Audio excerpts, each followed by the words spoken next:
भक्तों, जय श्री कृष्णा। हरे राम राम राम जी।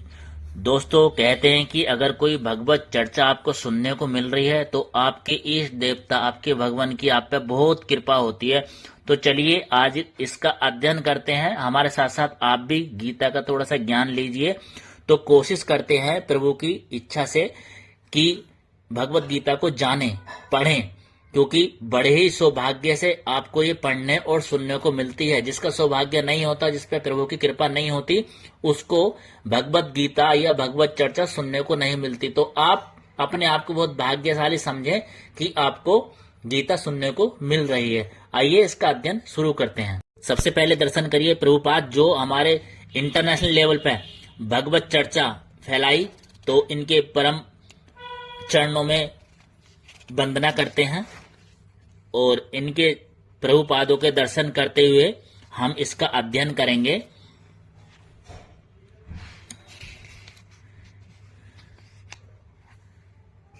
तो इसी के साथ हम गीता का अपना अध्ययन शुरू करते हैं। यहाँ से पांडव और कौरव कुरुक्षेत्र पहुंच जाते हैं युद्ध स्थल पर युद्ध के लिए। यहीं से गीता का आरंभ होता है। तो चलिए स्टार्ट करते हैं गीता का पाठ। धर्म क्षेत्रे कुरुक्षेत्रे संवेता युस्व माप का पांडवास्वे किम कुर्बते संजया। धृतराष्ट्र ने कहा, हे संजय, धर्मभूमि कुरुक्षेत्र में युद्ध की इच्छा से एकत्र हुए मेरे तथा पांडु के पुत्रों ने क्या किया। तात्पर्य है, भगवत गीता एक बहुपठित आस्तिक विज्ञान है जो गीता महात्म्य में सार रूप में दिया हुआ है। इसमें यह उल्लेख है कि मनुष्य को चाहिए कि वह श्री कृष्ण के भक्त की सहायता से संवीक्षण करते हुए भगवत गीता का अध्ययन करे और स्वार्थ प्रेरित व्याख्याओं के बिना उसे समझने का प्रयास करे। अर्जुन ने जिस प्रकार साक्षात भगवान कृष्ण से गीता सुनी और उसका उपदेश ग्रहण किया, इस प्रकार की स्पष्ट अनुभूति का उदाहरण भगवत गीता में ही है। यदि उसी गुरु परंपरा से निजी स्वार्थ से प्रेरित हुए बिना किसी को भगवत गीता समझने का सौभाग्य प्राप्त हो तो वह समस्त वैदिक ज्ञान तथा विश्व के समस्त शास्त्रों के अध्ययन को पीछे छोड़ देता है।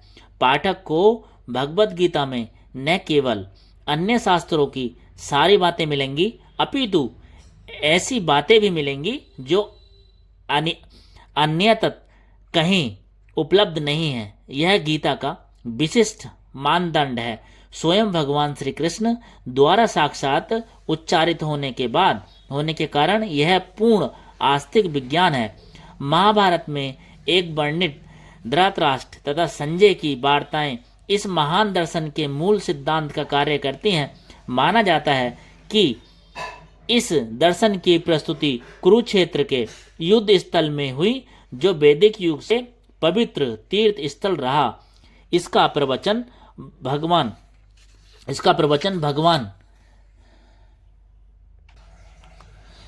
प्रवचन मानव द्वारा जाति के पथ प्रदर्शन हेतु तब किया गया जब वे इस लोक में स्वयं उपस्थित थे। धर्म क्षेत्र शब्द सार्थक है क्योंकि कुरुक्षेत्र के युद्ध स्थल में अर्जुन के पक्ष में श्री भगवान स्वयं उपस्थित थे। कौरवों का पिता धृतराष्ट्र अपने पुत्रों की विजय की संभावना के विषय में अत्यधिक संदिग्ध था। अतः इसी संदेह के कारण उसने अपने सचिव से पूछा। उन्होंने क्या किया? वह आश्वस्त था कि उसके पुत्र तथा उसके छोटे भाई पांडु के पुत्र कुरुक्षेत्र की युद्ध भूमि में निर्णात्मक संग्राम के लिए एकत्र हुए हैं। फिर भी उसकी जिज्ञासा सार्थक है। वह नहीं चाहता था कि भाइयों में कोई समझौता हो।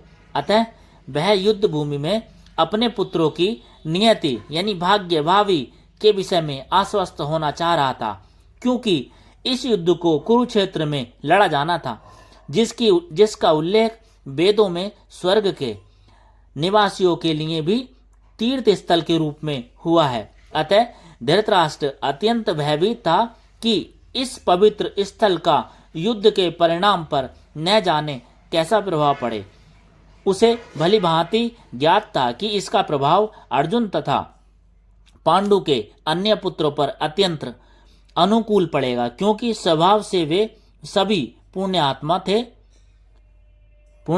संजय श्री व्यास का शिष्य था, अतः उनकी कृपा से संजय धृतराष्ट्र के कक्ष में बैठे बैठे कुरुक्षेत्र के युद्ध स्थल का दर्शन कर सकता था। इसलिए धृतराष्ट्र ने उससे युद्ध स्थल की स्थिति के विषय में पूछा। पांडव तथा धृतराष्ट्र के पुत्र दोनों ही एक वंश से संबंधित थे, किंतु यहाँ पर धृतराष्ट्र का